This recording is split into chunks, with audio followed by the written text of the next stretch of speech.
to another JMC Live Interviews. We're actually in Circleville, Ohio, and as you see, I'm with Mike Wells. He is the pastor of Living Waters Fellowship Church here.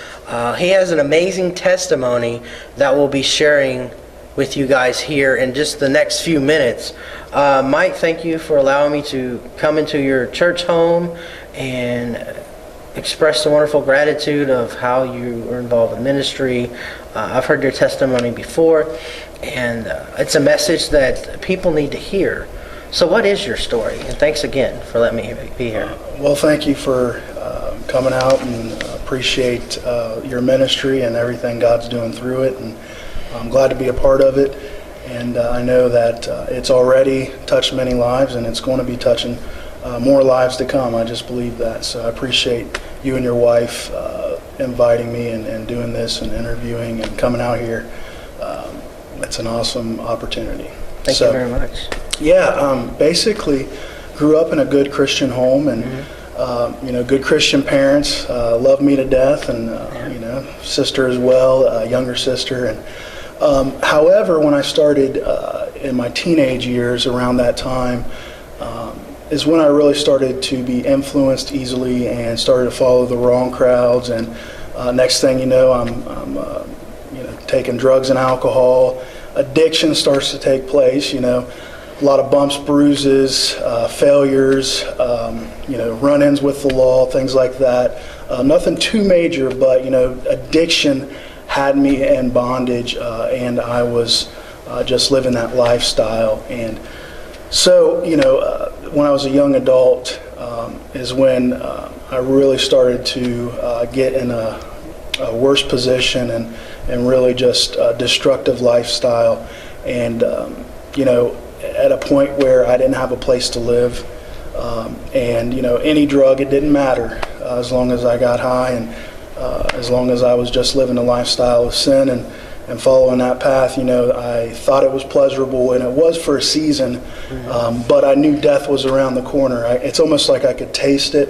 It's almost like it was right there in front of me, and I knew that if I did not make a change, I knew if something didn't happen, that I would be dead. And about that time, my mom had found the Refuge and had mentioned that to me, and set up an interview with the Refuge Ministries. And at that point, I was willing to do whatever it took, because I'll tell you, I've been to 2 rehabs, and rehabs didn't do it. It helped for a season of time, and it gave some good tools. But growing up in a Christian home, I knew there was only one way that would set me free. I knew there was only one way that would deliver me, and that was through Jesus Christ. That unconditional love that he showed me. And he literally, I feel like he came right down to the pits of where I was in the midst of all my sin and said, come on. And I believe that he used my mom, he used the Refuge, and I ended up being accepted into the Refuge, a discipleship program.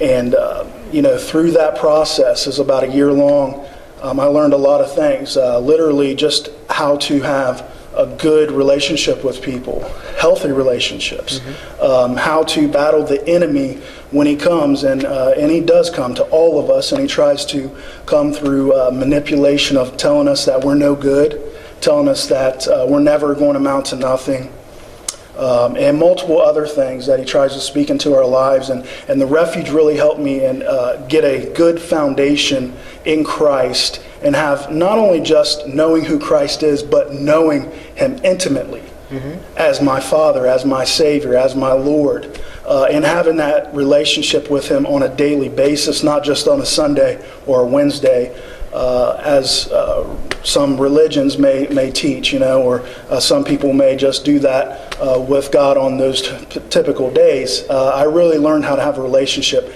every day, at every moment, with God, and how to battle the enemy through the Word of God. And so through that process, I learned also how to be a responsible man of God. You don't work, you don't eat, those type of things.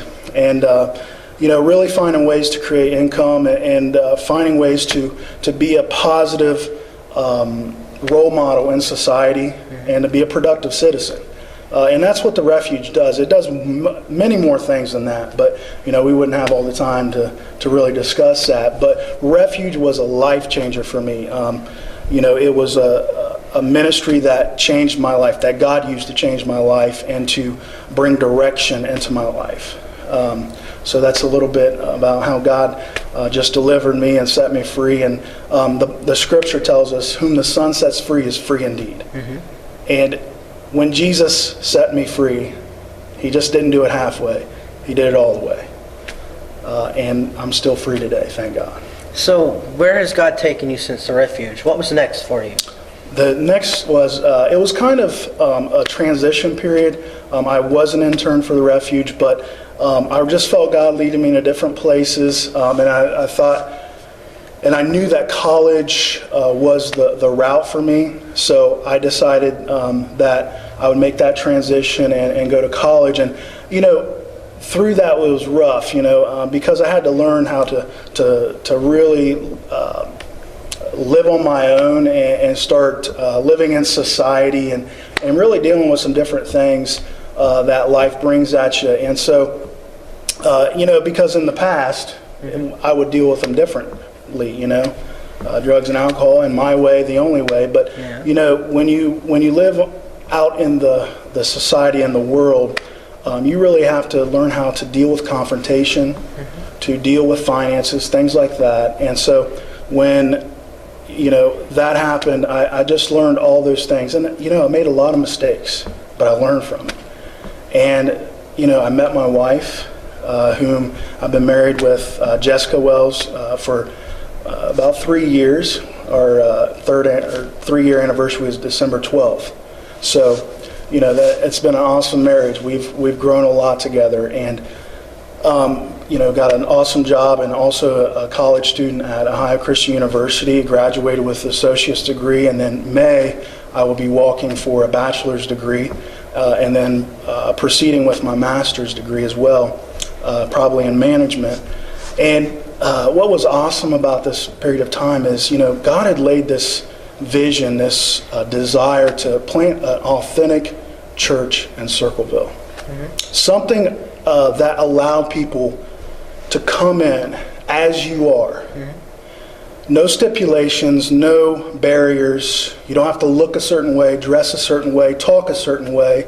You don't even have to bring your Bible in. We accept you for who you are and where you're at, whether you have a relationship with God or not. Because I believe, this is the mission field we're living in our society today, is people are getting in their own little holy huddle that are Christians, and they're not reaching out, and they're not opening their doors as well of the buildings that they worship in.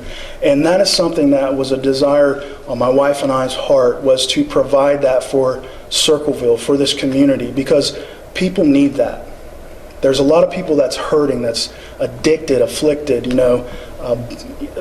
every kind of issue you can imagine. And I believe the source is Jesus Christ. I believe the answer is Him. And I believe us Christians have that love of Jesus Christ.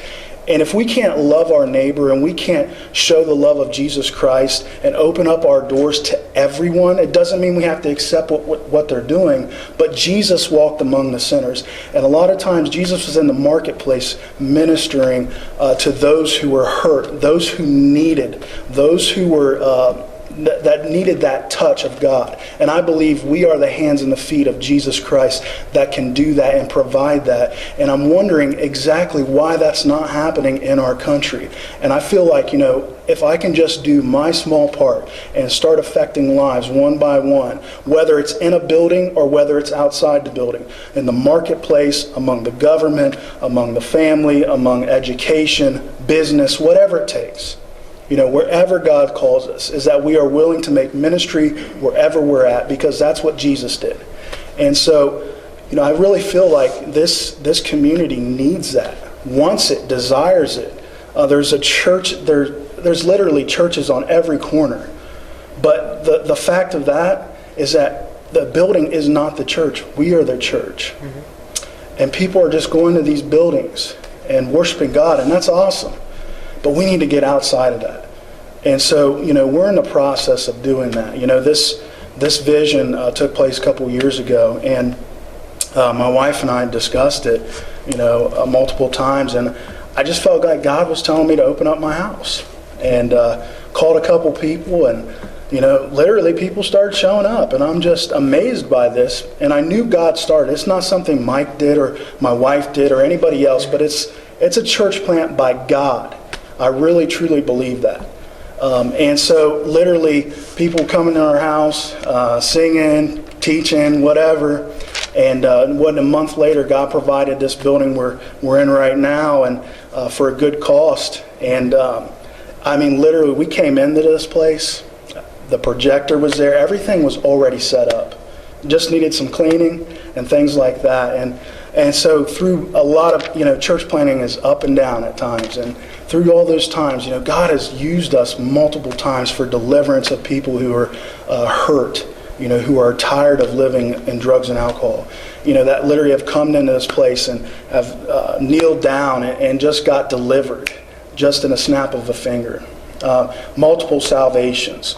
And God's using us right now in a committee of the governments, in the areas of government, in the areas of family, and just maybe small areas to some, but it's the part we're doing right now. And if we're faithful with the small things, He'll continue to give us more. And He'll continue to bless us more, not for our own gain, but so that we'll bless others. And so, that's kind of what we're doing right now. And, we're getting ready to move into this, obviously we moved into this new year, but we've got a lot of awesome things planned. We're going to be electing some elders, ordaining them here in the next couple months. And I want to mention Soma. Soma is a family of ministries that provides covering. And they have literally, Mark Pfeiffer has literally took me under his wing, and he's there for me. And I've got a couple other Soma pastors that's really just poured into me, helping me with this. And it's very relational based, opposed to organizational, which, you can get lost in the paperwork, but this is not about paperwork. This is about, life on life. How do I deal with the daily stuff? Not what's the protocol, but what's Jesus say? How did Jesus deal with this? How did you go through this? Just a lot of experience and things like that. And so, Living Waters, being a Soma church, has really been a benefit to me personally, but also to the people that attend this church as well. And so I want to really say that I appreciate Soma family and all that they've added to our life and my wife and I's life and our ministry, and how it has made a huge impact, and the direction that we're going, and how we're impacting people's lives in every aspect.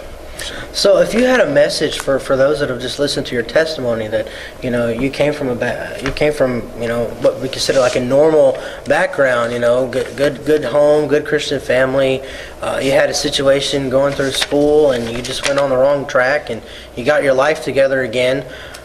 What message would you have for those that are struggling? I know there's a lot of people in our area, as we talked before the interview, that are struggling with drugs and alcohol, or they're having relationship issues. There's a big prostitution issue going on back in Chillicothe. There's one here in Circleville and other things. What message would you have for them today, for those that are hurting, and even for those, and then after that, what message would you have about coming to the church as well? The message that literally just comes to my mind for those who are presently, struggling with that and are going through those kind of troubles is to hang in there. God's going to come through, and I really feel like God has placed in every one of our lives, specific people that are a positive influence, and prayer is powerful. Prayer is powerful, and also those positive influences. Surround yourself with godly people. Surround yourself with people that really care about you, and begin to cut the friends that bring you down. Begin to cut the people that bring you down to that state of addiction, to that state of that mindset where you're defeated all the time. Because in the gospel, there's nothing about defeat. It literally will set you free. Jesus will set you free. And sometimes it's in a process. So it's not always in a snap of a finger. But you've got to hang in there. And I really believe that if you call upon the name of Jesus, the enemy will flee, and Jesus will show up at the right time. And he does pass by. It's all through Scripture. He set multiple people free.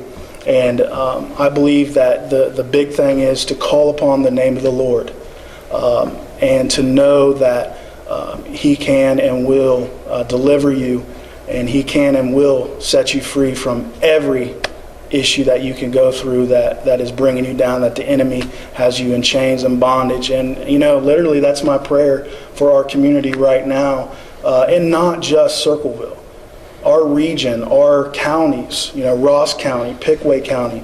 I just read on the paper last week that there was about 20 drug busts here in Circleville. And when I was reading that, multiple busts were for heroin. And God can set that free. God can take and remove that from your life. With drugs, different kinds of drugs, psychological drugs like cocaine, and then there's the physical drugs like opiates and heroin. And if you're trying to get off that, I would seek also medical help as well. That's important, because those withdrawals could really, literally kill you. Yes, it can. So, with that being in mind, is yes, Jesus can set you free, but be smart about it too, and get some help. And I believe Jeremy can probably provide local help for each person. And I'm definitely willing to talk with you. You can email me and the website that they'll provide. I'm more than willing to talk to anybody, and I'll be there if you need that positive influence. If you don't have that and you want that, so I'm available. So how can people contact you today, like the church address and the website? You can go on www.livingwatersohio.com. That's one way.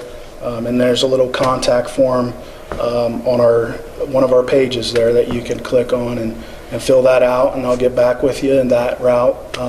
Also, Facebook is something I'm on, and it's one of the best social tools around it, I think. So you can Facebook us at Mike and Jess Wells, and Jeremy can provide that information as well.